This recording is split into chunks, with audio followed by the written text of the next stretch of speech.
आइए बेटा, अब हम करते हैं अपनी 1.3 एक्सरसाइज।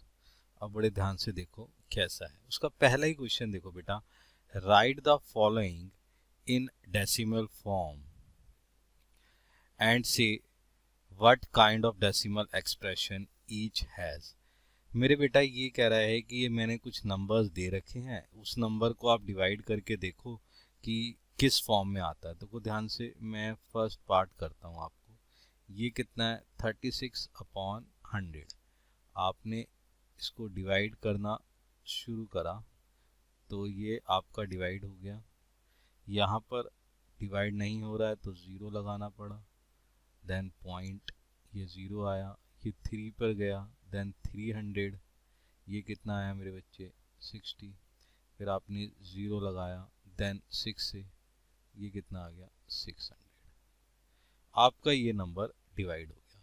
तो मेरे बच्चे आपने यहाँ पर हर एक नंबर को डिवाइड करके बताना है कि वो किस तरीके से है। तो मैंने आपको बताया था कि जब कभी भी नंबर पूरा डिवाइड हो जाता है डेसिमल फॉर्म में तो उसको आप क्या बोलेंगे? इसको आप बोलेंगे टर्मिनेट। ये क्या है मेरे बच्चे?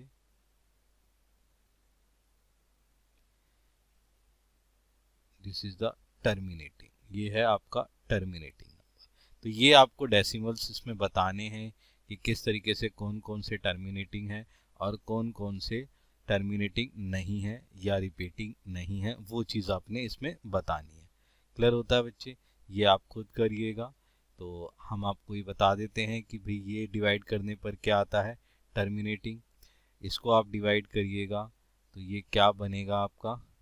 जो आपने बताना है ये आपका आएगा नॉन टर्मिनेटिंग। डिवाइड करके देखिएगा।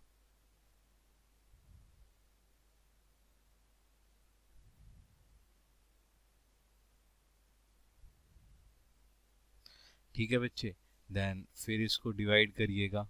अच्छा, इसको आप सिंपल पहले एक सिंपल फॉर्म में लिख लीजिए।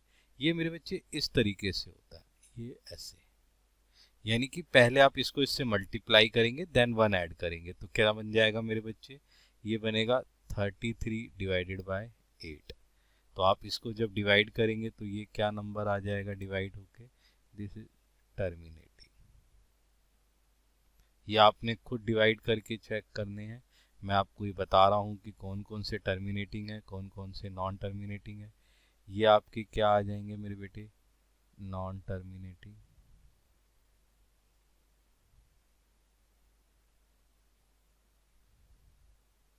जब आप इसको डिवाइड करेंगे ये भी आपका क्या आ जाएगा? Non terminating.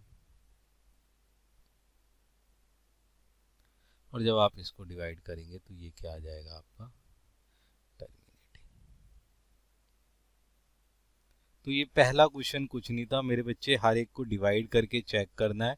जिसका रिमाइंडर जीरो आएगा वो टर्मिनेटिंग होगा, जिसका आंसर जीरो ना आके रिपीटेड चलता रहेगा तो वो क्या हो जाएगा? Non terminating. बात समझ में आ गई? ये आपका फर्स्ट क्वेश्चन था। इस क्वेश्चन को आप इजीली कर सकते हैं। ठीक है, अब हम देखते हैं अपना सेकंड क्वेश्चन। अब ये सेकंड क्वेश्चन क्या है इसको चेक करते हैं। कहता है you know that 1/7 equal to 0.142857 repeated. ये रिपीटेड नंबर है, 1/7 की वैल्यू है। Can you predict what is the decimal expression 2/7, 3/7, 4/7, 5/7, 6/7 without the actually doing the long division. यानी कि बिना डिवाइड किए आपने क्या करना है?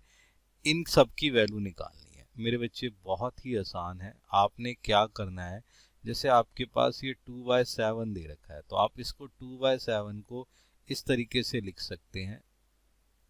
ठीक है मेरे बच्चे, और ये जो 2 है तो वो 2 रहेगा और इसकी जो वैल्यू दे रखी है वो वैल्यू है आपकी 0.142857।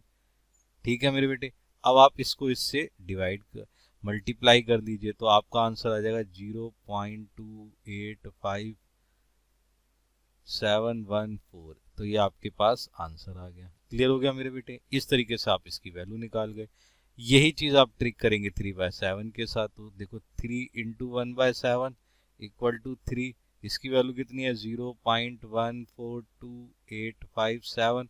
अब आप इसकी मल्टीप्लाई कर लो, तो जैसी मल्टीप्लाई करोगे तो 0.42857 ये आपका आंसर आ जाएगा। नाउ 4/7 की निकाल लेते हैं, तो ये क्या हो जाएगा 4 इंटू 1/7, तो 4 तो ये रहा आपके पास, ये आ जाएगा 0.142857 इक्वल टू, इसको इससे मल्टीप्लाई कर लो तो आंसर आ जाएगा 0.571428, ये आ गया आपका आंसर। अब ऐसे ही आप 5/7 की वैल्यू निकाल लीजिए, ये क्या हो गया 5 इंटू 1/7, तो 5 मल्टीप्लाई कितना 0.142857, ये सारे आपके रिपीटेड नंबर्स हैं। ठीक है मेरे बेटे, ये आपके रिपीटेड नंबर है, आप इसको सॉल्व करेंगे तो 0.71 और 4285 ये आपका नंबर आ जाएगा मल्टीप्लाई करने। Now the last number is 6/7, तो 6 मल्टीप्लाई 1/7, तो 6 मल्टीप्लाई 0.142857। अब आप इसकी मल्टीप्लाई कर दो तो आंसर क्या आ जाएगा 0.857142, ये आपका आंसर आ गया। क्लियर हो गए? इस तरीके से आपने बिना डिवाइड करे इन सब के नंबर्स की वैल्यूज फाइंड आउट कर ली। बात समझ में आ गया? इस तरीके से भी हम नंबर की वैल्यू फाइंड आउट कर सकते हैं। अब देखते हैं हम अपना नेक्स्ट क्वेश्चन मेरे बेटे। तो नेक्स्ट क्वेश्चन है वो इस तरीके से है, देखो मेरे बच्चे, कहता है कि express the following in P in the form of p by q form where p and q are integer, q is not equal to 0। अब आपने p by q के फॉर्म में इसको लेके आना है। ठीक है मेरे बच्चे, तो मैंने आपको पहले ही बता रखा है कि इसको कैसे करेंगे। लेट x इक्वल टू कितना हुआ 0.6 बार हो गया बेटे, तो ये क्या है पॉइंट का 1 आ गया, ये नंबर कितना है 0, तो यहाँ क्या लिखेंगे आप मल्टीप्लाई बाय 10 बोथ साइड, तो दोनों तरफ 10 से मल्टीप्लाई करें तो ये क्या हो गया 10x, ये कितना हो जाएगा 10 मल्टीप्लाई 0.6 बार, ये कितना हो गया 10x, कितना आ जाएगा 6.6 बार, तो ये कितना आ गया 10x, ये कितना आ जाएगा 6 प्लस 6 बार इन पॉइंट। मेरे बच्चे ये वैल्यू जो है, ये वाली ये जो वैल्यू है, ये वैल्यू ये x ही तो है, तो हाँ, तो 10x इक्वल टू कितना आ गया 6 प्लस x हो गया, ये कितना हो गया 10x minus x equal to 6, तो 9x इक्वल टू 6, तो बेटा x की वैल्यू कितनी आ गई 6/9। इसको सॉल्व करेंगे तो क्या आ जाएगा 3 2 जा, सही है 3 3 जा, तो आंसर आ गया 2/3। क्लियर हो गया मेरे बेटे? इस तरीके से आप इसको सॉल्व कर सकते हैं। आगे बात समझ में? अब आपने ये वाला क्वेश्चन सॉल्व करना है। सही है जी, क्वेश्चन क्या है, क्वेश्चन है 0.47 बार। तो मेरे बेटे बड़े ध्यान से समझो, क्वेश्चन है 0.47 बार, इसको p बाय q की फॉर्म में लाना, तो लेट कर लिया मेरे बच्चे, x इक्वल टू कितना है 0.47 बार। मैंने आपको क्या बताया था कि जो रिमेनिंग जो रिपीटेड नंबर नहीं है पहले उसको नंबर को इधर ले आओ, तो ये सिंगल नंबर है यानी कि 10 से मल्टीप्लाई करो, तो 10 से मल्टीप्लाई बाय 10 बोथ साइड, तो आपका क्वेश्चन आसान हो जाएगा। तो ये क्या हो जाएगा 10x, ये कितना हो जाएगा मेरे बच्चे 10 मल्टीप्लाई 0.47 बार, तो ये कितना हो गया 10x इक्वल टू 4.7 बार। अब ये आपके पास ये नंबर आ गया। अब हमारे पास ये एक्चुअल नंबर आ चुका है, अब 7 बार बार आ रहा है, रिपीटेड नंबर है। अब हम कर सकते हैं, अब हम मैंने क्या बताया, पॉइंट की जगह 1 लगा लो, रिपीटेड नंबर कितने सिंगल है, तो आपको फिर 10 से मल्टीप्लाई, तो मल्टीप्लाई बाय 10 बोथ साइड। ठीक है मेरे बच्चे, ये तो कितना आ गया आपका, तो 10x मल्टीप्लाई बाय 10, तो 10 मल्टीप्लाई बाय 4.7 बार, तो कितना आ गया 100x, ये कितना आ गया बच्चे 47.7 बार आ गया। ठीक है मेरे बेटे, अब ये कितना हो गया 100x इक्वल टू, मैंने आपको कहा था कि इस तरीके से आप अपने नंबर को फैक्टर में कर सकते हैं। तो ये वाला नंबर तो 4.7 बार है, तो इसमें से ये माइनस करेंगे तो कितना बचेगा 43 बचेगा। अब ये जो नंबर है ये नंबर किसके इक्वल है, 10x के, तो ये कितना हो गया 100x इक्वल टू 43 प्लस, सही है जी, 10x हो गया, ये इधर चला जाएगा तो 100x minus 10x equal to कितना आ गया 43 आ गया। तो ये कितना आ गया 90x इक्वल टू 43 आ गया। तो आपका x का वैल्यू कितना आ जाएगा 43 अपॉन 90, ये वैल्यू निकल के आ गई। ये भी p बाय क्यू के फॉर्म में आ गया। बात समझ में आती है आपको? अब बड़े ध्यान से समझो, आपका नेक्स्ट क्वेश्चन क्या है। नेक्स्ट क्वेश्चन है 0.001 बार। तो हम इसको भी कर लेते हैं मेरे बच्चे। तो ये आपका क्वेश्चन आ गया कि 0.001 बार, ये क्वेश्चन है। आप फिर कर लीजिए, लेट कर लिया आपने, x इक्वल टू कितना है 0.001 बार, ये है आपके पास। अब मेरे बच्चे ये क्या है, पॉइंट, तो पॉइंट के लिए 1 लिख लिया आपने। कितने नंबर है, ये 3 नंबर है, तो 3 0 आ गई। तो हम क्या करेंगे, मल्टीप्लाई बाय 1000 बोथ साइड। ठीक है बेटा। अब आप ध्यान से सुनो, ये कितना हो गया 1000x, ये कितना हो गया मेरे बच्चे कि 1000 मल्टीप्लाई 0.001 बार से मल्टीप्लाई होगी, तो ये कितना आ जाएगा 1000x इक्वल टू 001, सही है जी, 0.001 बार हो गया मेरे बेटे। अच्छा मेरे बच्चे बताओ, ये 1000x इक्वल टू इसको 1.001 बार भी लिख सकते हैं, क्योंकि इधर से जो जीरो की वैल्यू है उसकी तो कोई वैल्यू ही नहीं होती। तो ये चीज आ गई। अब हम इसको क्या कर सकते हैं बेटे अपने लिए, आप इसको 1 प्लस, सही है जी, 0.001 लिख सकते हैं मेरे बेटे। तो मेरे बच्चे ये जो वैल्यू है, ये जो वैल्यू है, ये वैल्यू किसके इक्वल है, ये x के इक्वल है। Very good. तो ये कितना आ गया 1000x इक्वल टू कितनी वैल्यू आ गई 1 प्लस x हो गया, ये इधर चला गया मेरे बच्चे, 1000x minus x equal to 1 आ गया, तो 999x इक्वल टू 1। तो x की वैल्यू कितनी आ गई 1/999। तो ये भी आपका किस फॉर्म में आ गया, p बाय q फॉर्म में। हो गई मेरे बच्चे, समझ में आ गया। नाउ नेक्स्ट क्वेश्चन देखते हैं बेटे। तो जो नेक्स्ट क्वेश्चन है आपका 4th, ये देखिए ध्यान से, इसको समझने की कोशिश करते हैं। ये कह रहा है कि express this number in the form of p by q form, इसको p बाय q फॉर्म में कन्वर्ट करना है। Are you surprised by your answer, सही है जी, क्या आप अपने आंसर से सरप्राइज्ड होते हैं? अगर होते हैं तो with you teacher and class में discuss why the answer make sense, तो उसके बारे में आप बातचीत करें अपने टीचर से। देखते हैं बेटे किस तरीके का क्वेश्चन है, तो वो ध्यान से। तो लेट करा हमने कि x इक्वल टू 0.99999, ये रिपीटेड है, तो मेरे बच्चे इसको ऐसे लिख सकते हैं 0.9 बार। ठीक है। अब मेरे बच्चे देखो, ये पॉइंट है, पॉइंट का आ गया 1, ये कितना है नंबर है 0, तो हमने क्या करा कि मल्टीप्लाई बाय 10 बोथ साइड। अब 10 से हमने मल्टीप्लाई करा तो ये क्या हो गया 10x हो गया, ये कितना हो गया 10 मल्टीप्लाई 0.9 बार हो गया मेरे बच्चे, ये कितना हो गया 10x हो गया, ये कितना हो जाएगा 9.9 बार हो गया मेरे बच्चे। अब बड़े ध्यान से समझो, ये 10x हो गया, तो इसको ऐसे लिख सकते हैं 9 प्लस 0.9 बार। मेरे बच्चे ये वाला वैल्यू किसके इक्वल है, x के। बहुत अच्छे, 10x equal to 9 plus x हो गया बच्चे, इसको इधर लिखो ध्यान से, ये क्या हो जाएगा x इधर चला जाएगा तो माइनस x हो गया मेरे बेटे, ये कितना आ गया 9, तो ये कितना आ गया 9 इक्वल टू 9 आ गया। x की वैल्यू कितनी आ गई 9/9 इक्वल टू 1 आ गई।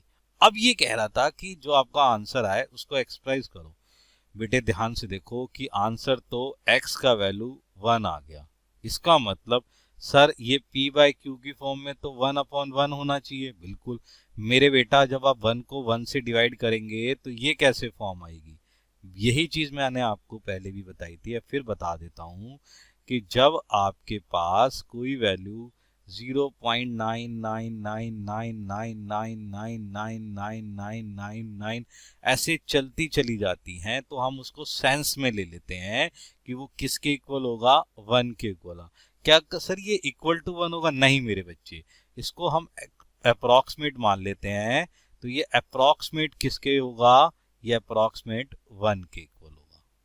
सही है जी। ये वैल्यू अप्रॉक्सीमेट में 1 के वैल्यू के इक्वल होगी, तभी वो आपसे कह रहा था क्या आप इसके आंसर से सरप्राइज होते हैं। बिल्कुल आंसर सरप्राइज हुए। तो आपने डिस्कस करा, तो ये डिस्कस हमने बताया कि ये इसलिए यहाँ पर हम इसको सेंस वैल्यू में 1 मान के चल रहे हैं। बात समझ में आ गई। नेक्स्ट देखो मेरे बच्चे, अब आपके पास क्वेश्चन नंबर नेक्स्ट 5th है।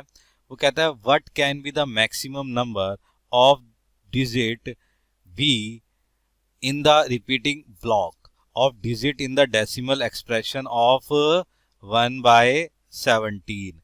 सही है जी। Perform the division to check your answer. मेरे बच्चे यहाँ देखो, वो कह रहा है कि डिवाइड करने के बाद मैक्सिमम नंबर्स, सही है जी, digit be repeating block of digit in the decimal expression. तो मैंने ना आपको एक प्रॉपर्टीज या केसेस बताए थे कि जब आपका जो डिनोमिनेटर है मेरे बेटे, जो भी डिनोमिनेटर होगा उस डिनोमिनेटर से आप जब डिवाइड करेंगे डिवाइजर से, तो मेरे बेटा जो रिपीटिंग नंबर आएंगे वो हमेशा क्या होने चाहिए, उससे कम होने चाहिए। तो क्या होगा मेरे बच्चे, यहाँ पर समझिए ध्यान से। यहाँ पे आप क्या लिखेंगे कि नंबर ऑफ डिजिट्स रिपीटिंग हमेशा क्या होंगे, लेस देन 17 होंगे। मैंने आपको बताया था कि जब भी आप डिवाइड करेंगे तो वो जो वैल्यू रिपीट करेगी उससे कम नंबर से रिपीट करेगी। तो मेरे बच्चे maximum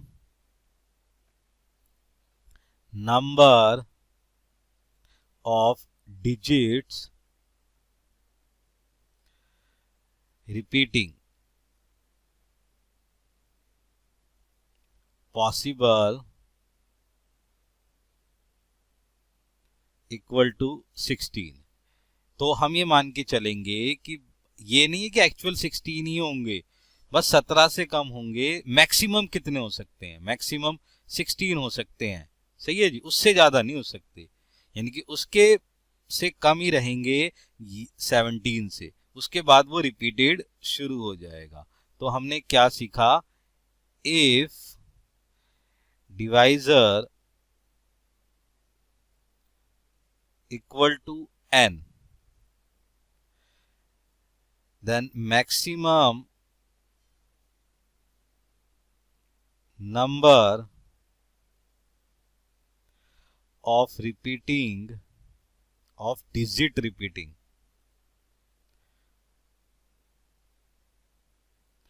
equal to n minus 1।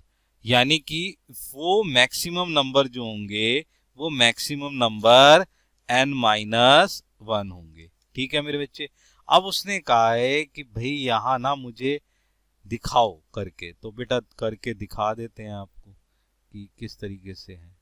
Check कर लेते हैं। ये मुझे बड़ा पेज चाहिए, तो ये लीजिए, मैं ना डिवाइड कर देता हूँ। तो 17 को 100 से डिवाइड करा। ठीक है मेरे बच्चे, ये डिवाइड करना शुरू करा तो 0.0 गया, तो ये आ गया आपके पास 85। देन डिवाइड करा 150 0.575 17 5 ज़्यादा 8 पे जाएगा। देन 136, ये आ जाएगा 140। देन 8 पे जाएगा, ये कितना आ जाएगा 136।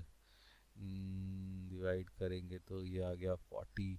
फिर आपका 2 पे जाएगा तो ये कितना आ गया 34। फिर डिवाइड करा तो माइनस करने पर ये आ गया आपका 60। तो ये जाएगा 3 पे, ये कितना आ गया मेरे बच्चे 51।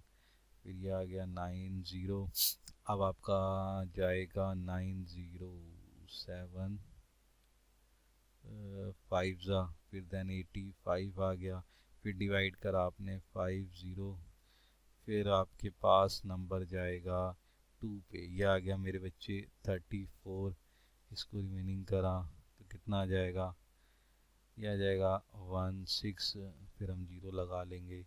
फिर 2 के बाद जाएगा 9 पे, तो 9 पे गया तो ये आ गया 79 153, फिर डिवाइड करा तो 70, फिर हमारा जाएगा 4 पे, ये कितना आ जाएगा 68, ये आ गया 20, फिर जाएगा 1 पे, ये कितना आ गया मेरे बच्चे 17, फिर डिवाइड करा माइनस करा 30, फिर ये जाएगा 1 पे, देन 17, फिर ये कितना जाएगा 130, फिर जाएगा 7 पे, देन ये आ जाएगा 119, फिर माइनस करने पर ये आ जाएगा आपका 110, फिर जाएगा आपका 6 पे, देन 6 पे जाने के बाद ये आ जाएगा 102, फिर आपके पास इसको डिवाइड करने के बाद रिमेनिंग आ जाएगा 80, फिर ये जाएगा 4 पे, ये कितना आ जाएगा मेरे बच्चे 68,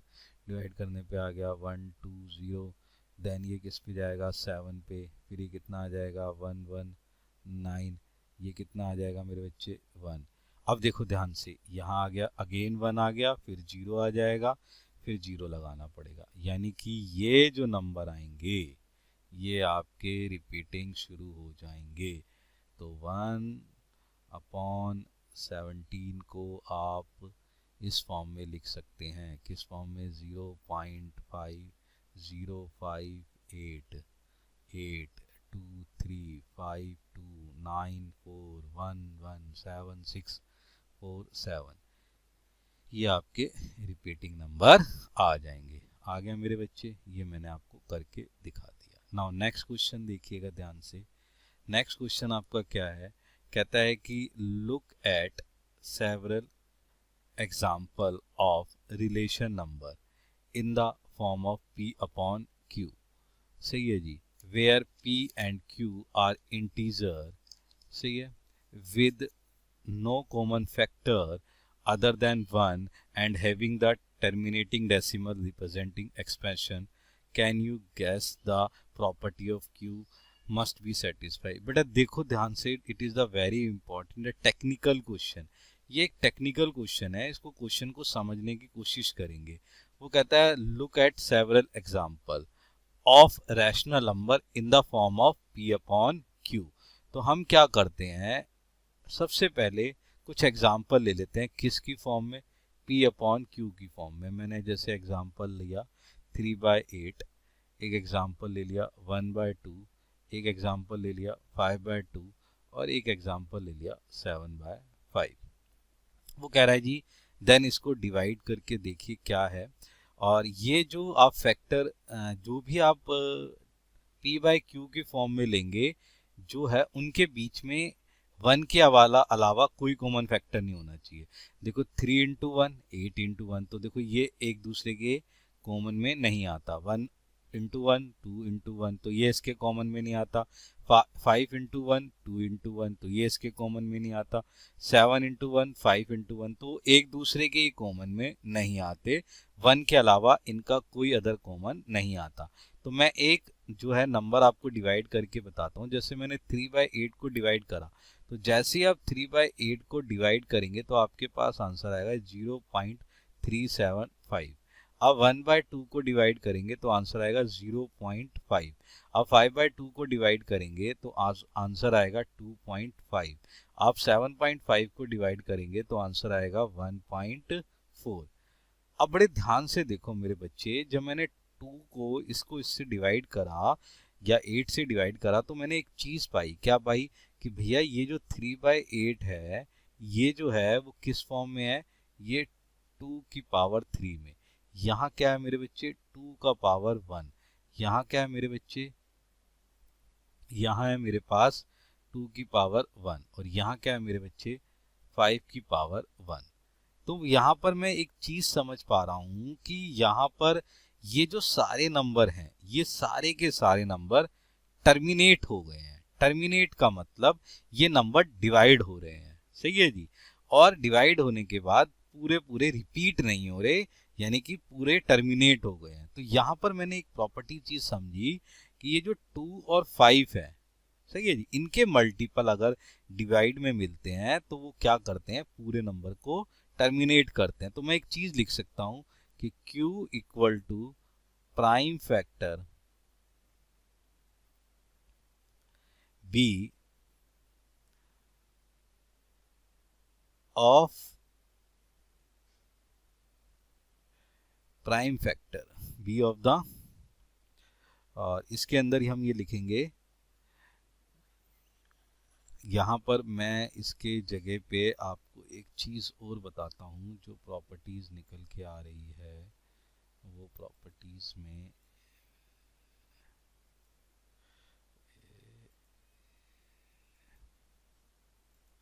यहाँ लिखिए, prime factor of Q will be of the form 2 की पावर n और 5 की पावर m, इसके मल्टीपल में होने चाहिए, where n and m are whole number.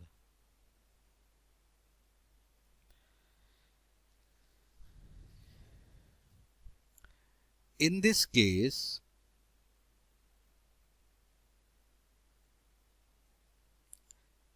the decimal expansion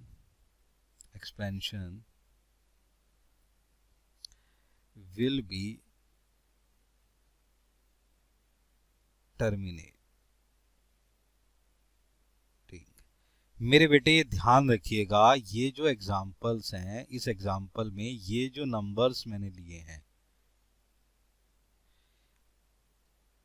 आपके डिनोमिनेटर में इस फैक्टर में नंबर होने चाहिए, या तो वो 2 से डिवाइड हो रहे हो, चाहे वो 5 से डिवाइड हो रहे हो, या 2 और 5 की मल्टीप्लाई से डिवाइड हो रहे हो। अगर इन नंबरों से Q की वैल्यू है और वो डिवाइड हो रही है तो वो ऑलवेज टर्मिनेटिंग होगी।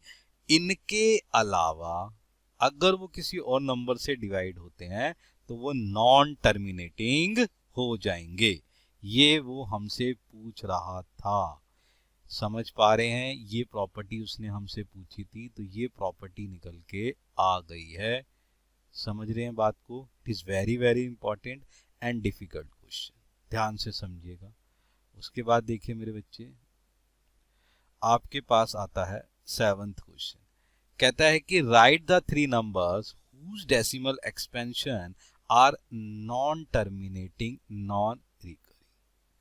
तो मेरे बच्चे, कोई भी आपको, मैंने आपको बताया है कि आप अपने नंबर्स लिखना चाहते हैं तो आप लिख सकते हैं। तो आपके पास क्या नंबर हो सकता है?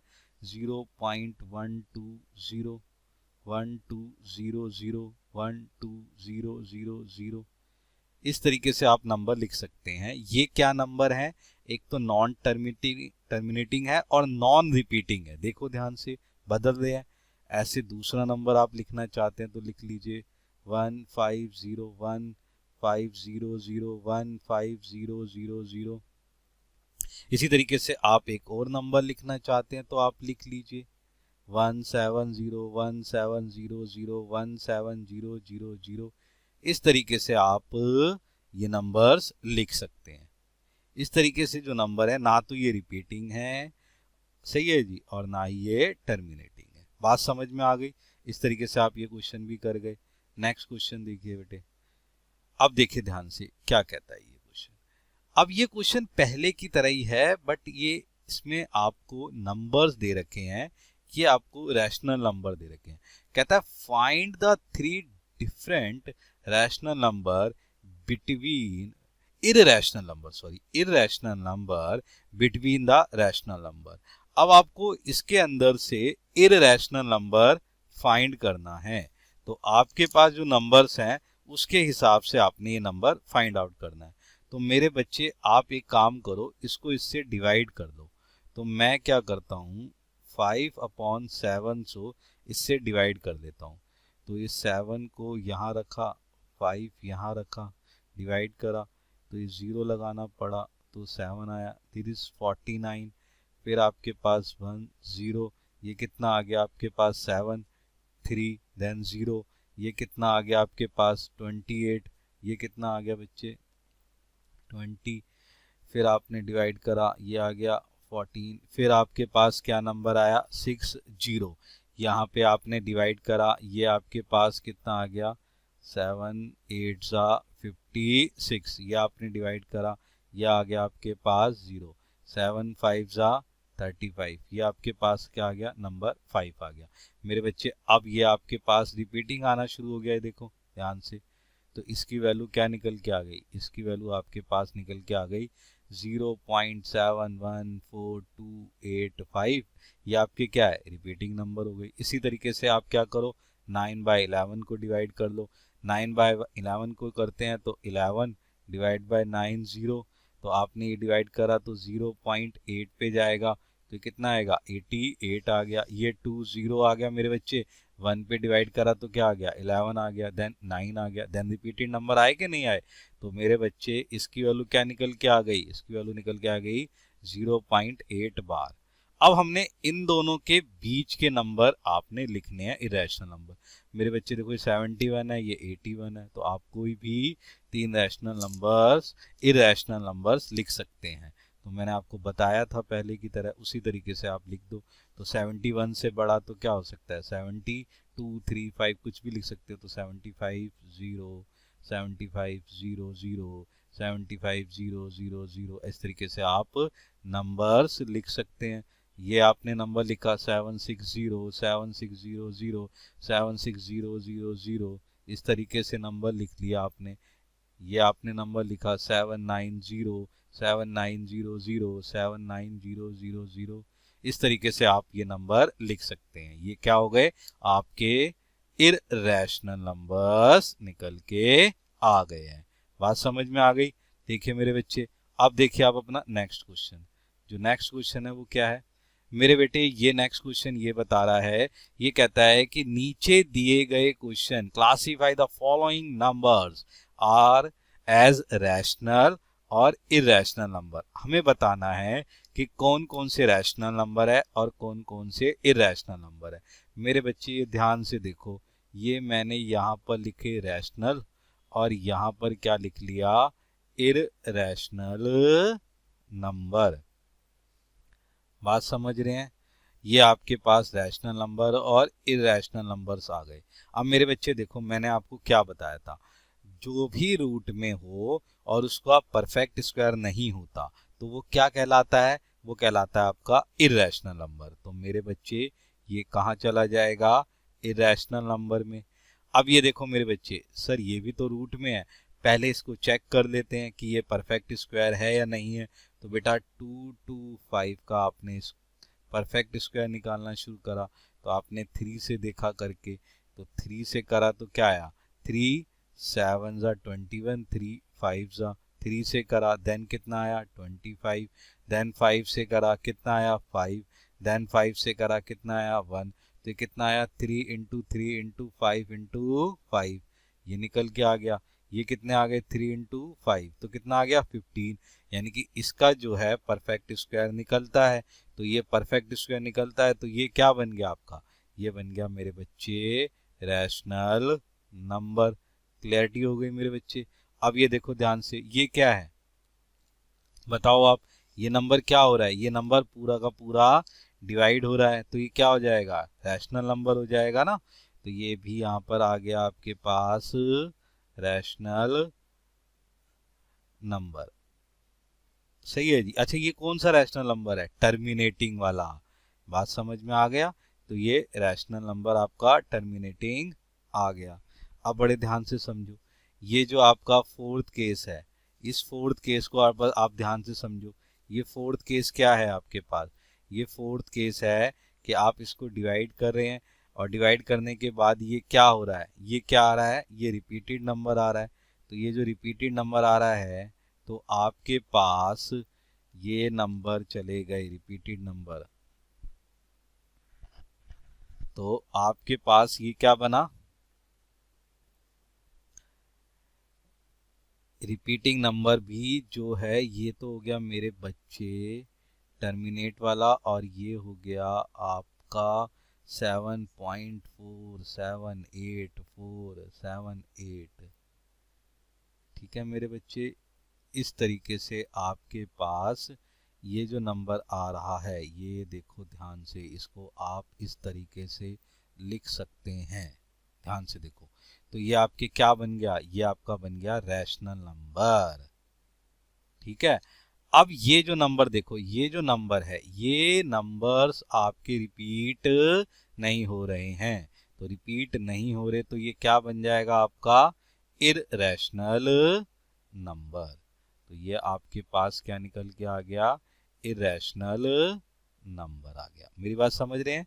तो मैंने आपको पहले ही बता रखी क्लास के अंदर कि भैया जब आपका टर्मिनेट हो जाए और टर्मिनेट नहीं हो लेकिन रिपीटिंग हो तो ये सारे रैशनल नंबर हो जाते हैं, ये आपके इरेशनल नंबर हो जाते हैं। तो ये आपके पास इस तरीके से नंबर्स आ चुके हैं। तो आपके पास ये हो चुका है काम।